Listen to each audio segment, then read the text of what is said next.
اما بعد فاعوذ باللہ من الشیطان الرجیم بسم اللہ الرحمن الرحیم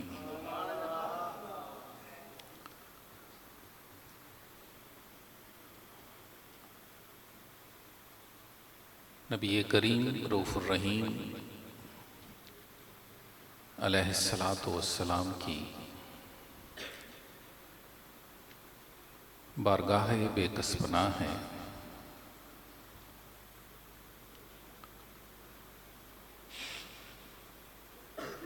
فجر کا وقت ہے اور کچھ احباب 2010 میں ساتھ تھے۔ باب السلام کے باہر نماز فجر پڑھنے کا اللہ نے موقع عطا فرمایا۔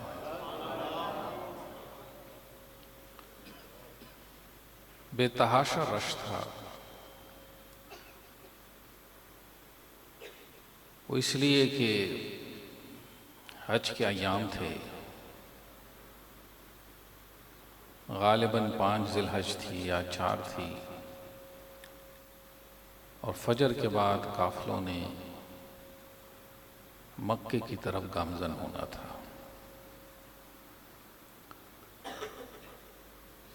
جب فجر کی نماز ادا ہو گئی، عاشقان مصطفیٰ صلی اللہ علیہ وآلہ وسلم پروانوں کی طرح باب السلام کی طرف رخ اختیار کر دیا انہوں نے، اور حال یہ تھا کہ جیسے آج کی محفل میں تو خیر پھر بھی جگہ نظر آ رہی ہے کہ زمین نظر نہیں آ رہی تھی اور لوگوں کی پیٹھ اور سینے ایسے آپس میں جڑے ہوئے تھے۔ جو ہی باب السلام کے اندر داخل ہو گئے، درود و سلام کی آہستہ آہستہ سرگوشیوں کی شکل کے اندر سلام پڑھا جا رہا تھا۔ وہ اس لیے بھی کہ امر ربی ہے، حکم ربی ہے کہ لا ترفعوا اصواتکم فوق صوت النبی صلی اللہ علیہ وسلم، کہ اپنی آوازوں کو بارگاہ مصطفیٰ میں پست رکھیں، کہ یہ ادب کی جگہ ہے۔ یہ نہ ہو کہ معمولی سی غلطی بھی تجھے پتہ بھی نہ چلے اور تیرے اعمال سارے کے سارے اس وقت سلب ہو جائیں۔ دوستان گرامی، حضوری جو ہے یہ قربت نہ ظاہر کا نام ہے اور نہ ہی بعید دوری کا نام ہے۔ جب ایک شخص کے دل کا حال اور کیفیت بارگاہ مصطفیٰ صلی اللہ علیہ وسلم میں جڑ جاتی ہے، ہزاروں کلومیٹر دنیا کے کسی کونے میں بھی بیٹھا ہو، اس کے وہ دل کا حال بارگاہ مصطفیٰ میں پیش ہو جایا کرتا ہے۔ اس لیے یہ جو محافل میلاد ہے، چاہے دور بیٹھے ہو لیکن ماحول پاکیزہ، ظاہری اعتبار سے بدن کو بھی اور باطنی اعتبار سے خیالات کو بھی پاک رکھنا ہے، کہ پتہ نہیں کہ کسی لمحے کسی شخص کی تار جڑ جائے اور میرے آقا والے مدینے سے اس جگہ پر نظر رحمت فرما لے۔ اور پھر ان اللہ و ملائکتہ یصلون علی النبی، جب اجتماعی شکل میں بیٹھ جاتے ہیں اور جب درود اور سلام کوئی شخص پڑھتا ہے تو روایت میں ہے کہ فرشتوں کی خاص جماعت ہے کہ جو اس کے درود کو سجا کر کے بارگاہ مصطفیٰ میں پیش کر دیتے ہیں.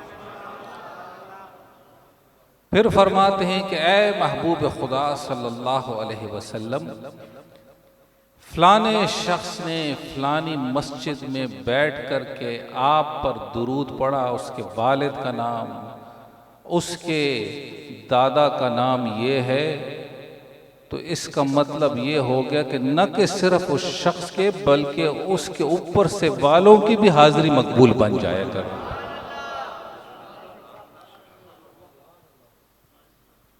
اسی لیے جب بھی آؤ اپنے دل کو کاسا بنا کر کے بیٹھ جاؤ.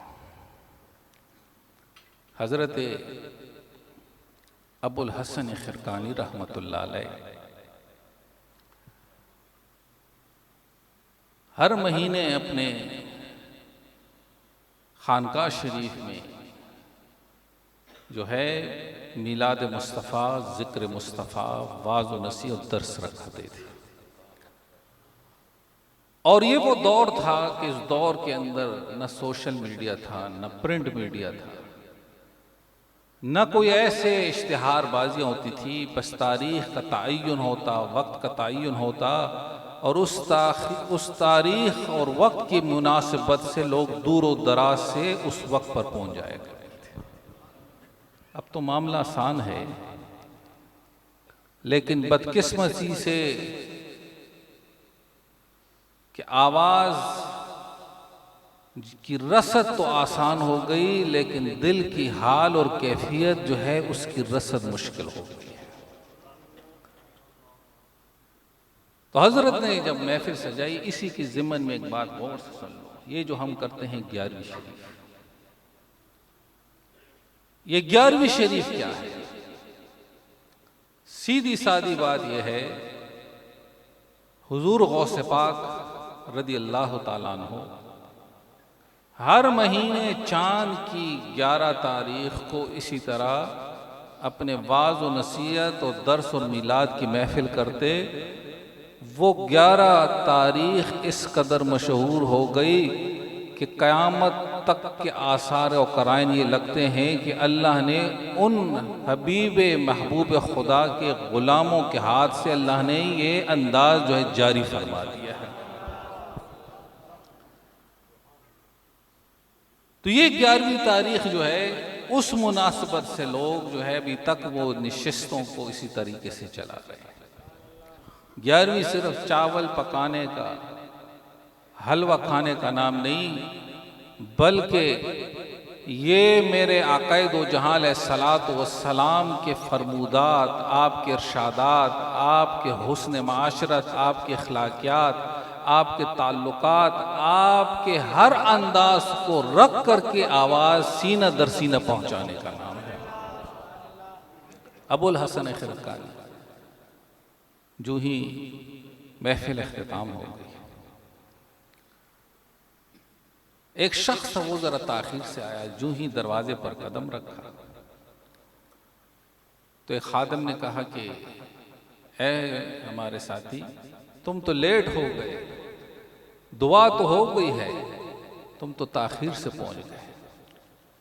اس شخص کو اس محفل کے گزرنے کا اس قدر دکھ ہوا، ایک ٹھنڈی آہ بری آسمان کی طرف دیکھ لیا. جب آہ بری وہ حال رب کی بارگاہ میں جو ہے اس وقت پہنچا، رب کی طرف سے بے امر ربہم کی شکل کے اندر حضرت ابو الحسن خرقانی کے دل پر جو ہے القاء ہو گئی. حضرت نے فوراً کہا کہ جاؤ باہر دیکھو دروازے پر کون ہے. حضرت صاحب ایک شخص آیا، دیر سے آ گیا ہے، محفل گزر گئی. اس نے کہا جلدی سے اس کو اندر لاؤ. اندر لایا، بٹھایا، پھر وہی واعظ، وہی نصیحت، وہی ذکر، وہی انداز، دعا کر کے آخر میں حضرت فرماتے اے شخص تو جو بھی ہے، آج ساری محفل کا ثواب تو لے لے، لیکن جو آہ بری ہے وہ آہ مجھے دے دے. وہ آہ مجھے دے۔ یہ جو محافلیں ہیں، بس جس کا دل کا حال بارگاہ مصطفیٰ میں مقبول ہو جائے تو سمجھ لو کہ اللہ اس کی برکت سے سب پر نظر رحمت فرما دیتا۔ الدعاء مخ العبادہ، اور ایک اور جگہ ارشاد ہے کہ الدعاء هو العبادہ۔ بس سمجھ لو کہ دعا جو ہے پہنچ گئی وہ مقبول بھی ہو گئی۔ اب واپس اس کی طرف آ گئے، سینے اور پیٹھ جو ہے وہ جڑے ہوئے ہیں، سرگوشیوں میں الصلاۃ والسلام علیک یا سیدی یا رسول اللہ، کوئی کس طرح درود پڑھ رہا ہے، کوئی کس طرح سلام، اور ایک عجیب سا اس ماحول کے اندر ایک کیفیت، میں جدھر نظر اٹھا رہا ہوں آنکھوں سے بارش کی قطروں کی طرح پانی برس رہا ہے، کوئی اس پلر کے ساتھ کھڑا رو رہا ہے، کوئی ادھر کھڑا ہے، کوئی ادھر رو رہا ہے، اور جو شرط متوع ہیں وہ بالکل اسٹیچو ایسے کھڑے ہیں کہ ان کو یہ نہیں ہے کہ کسی بندے کو ہاتھ سے پکڑ کر ایسے کر رہے ہیں۔ اللہ اکبر۔ اس وقت ذہن میں ایک شعر آیا، جب حسن تھا ان کا جلوہ نما، انوار کا عالم کیا ہوگا، ہر کوئی فدا ہے بن دیکھے دیدار کا عالم کیا ہوگا۔ بس جب جس نے دیدار سے پہلے ادب مصطفیٰ اپنے حال کو اپنے کال کو پاک رکھا، جب بارگاہ مصطفیٰ میں جاتا ہے میرا رب اس کی اس حاضری کو اسی حال میں میرے آقا کی بارگاہ میں پیش فرما دیتا۔ اسی طریقے سے آخری ایک بات کر کے اسی پر اختتام کرتا ہوں۔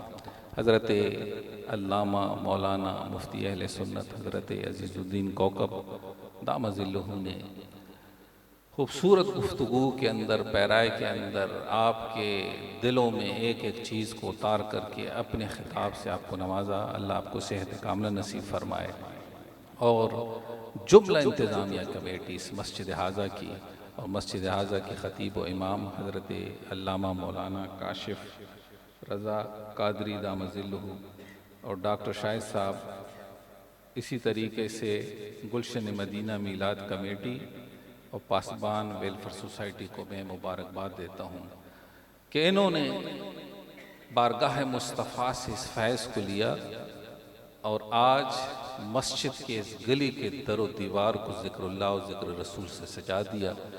اللہ ان کے ہاتھوں سے یہ ذکر، یہ فکر، یہ انداز اسی طرح جاری رکھے۔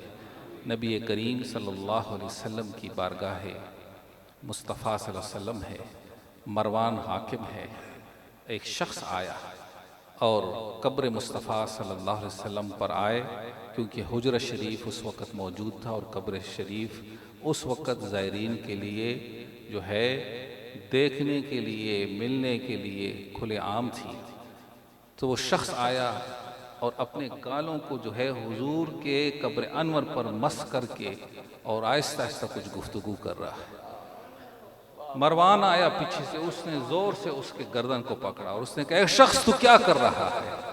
تو شخص نے نظر اٹھائی اور بڑے غصے سے مروان کی طرف دیکھ کر کے کہنے لگا اے مروان، تو حاکم اپنی جگہ ہوگا، لیکن یاد رکھو یہ بارگاہ مصطفیٰ ہے اور میں اس وقت کسی پتھر سے نہیں، بارگاہ مصطفیٰ میں حضور سے مخاطب ہوں۔ اور وہ شخص کون تھے؟ حضرت ابو ایوب انصاری رضی اللہ تعالیٰ عنہ تھے۔ دوستان محترم، دین سیکھنا ہو، ادب سیکھنا ہو تو بارگاہ مصطفیٰ کے غلاموں کی بارگاہ میں چلے جاؤ۔ بس جب اس بارگاہ سے کوئی فیض ملے گا، وہی فیض تیرے تن کو بھی سجائے گا، تیرے من کو بھی سجائے گا۔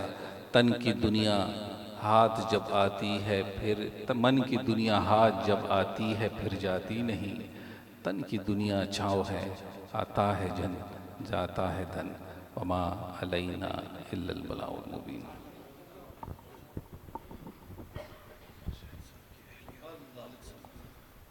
اللہم صلی علی سیدنا مولانا محمد وعلی آل سیدنا مولانا محمد وبارک وسلم وصلی علیہ۔ اللہم انصرنا فإنک خیر الناصرین وافتح لنا فإنک خیر الفاتحین۔ ورزقنا فإنک خیر الرازقین۔ اے اللہ آج کی اس نشست کو اپنی بارگاہ میں قبول فرما۔ مولا کریم جو کچھ پڑھا گیا ہے اس کا ثواب نبی کریم رؤوف الرحیم علیہ السلام کی بارگاہ اقدس میں پیش کرتے ہیں۔ جمیع صحابہ، اہل بیت اطہار، تمام اولیاء امت کی بارگاہ میں پیش کرتے ہیں۔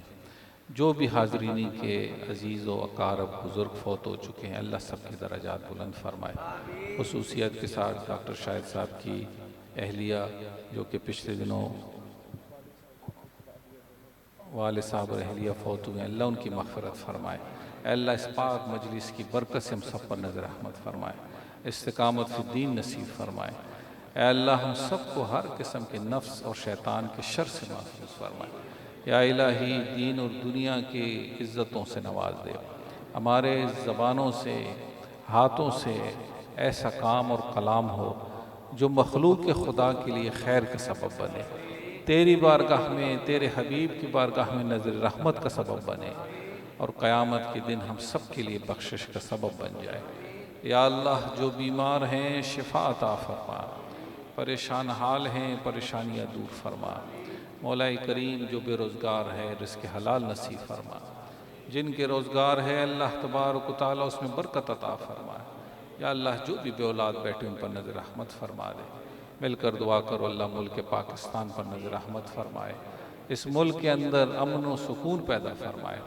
یا اللہ اس وقت فلسطین کے مسلمانوں کے اوپر اور کشمیر کے اندر بھی یا اللہ جس قسم کے مراحل اور معاملات اور مظالم اس وقت اٹھائے جا رہے ہیں، اے اللہ کوئی غیب سے مدد فرما کر ان پر آسانی پیدا فرمائے، اور جو بھی امت مسلمہ کے اندر اپنے خدمات سے امت کو اکٹھا کرنے میں لگے ہیں، اے اللہ ہمارا حصہ بھی اس میں شامل حال کر دے۔ ہمارا تعلق بھی ان لوگوں سے رکھ یا اللہ جو تیرے اور تیرے حبیب کی بارگاہ میں نظر رحمت والے ہیں، ان لوگوں سے دور فرما جو یا اللہ تیری نظر رحمت سے دور ہے۔ اے اللہ ہم سب کا خاتمہ بالخیر نصیب فرما۔ الہ العالمین جامع مسجد حاضہ اور جملہ کمیٹی کے ممبران اور جتنے بھی مکین و مکان یہاں پر رہنے والے لوگ ہیں، اللہ سب پر نظر کرم فرمائے۔ اللہم ربنا اتنا فی الدنیا حسنۃ وفی الآخرۃ حسنۃ وقنا عذاب النار وادخلنا الجنۃ مع الابرار۔ یا عزیز یا غفار یا رب العالمین، وصلی اللہ تعالی علی خیر خلقہ محمد وآلہ واصحابہ اجمعین برحمتک یا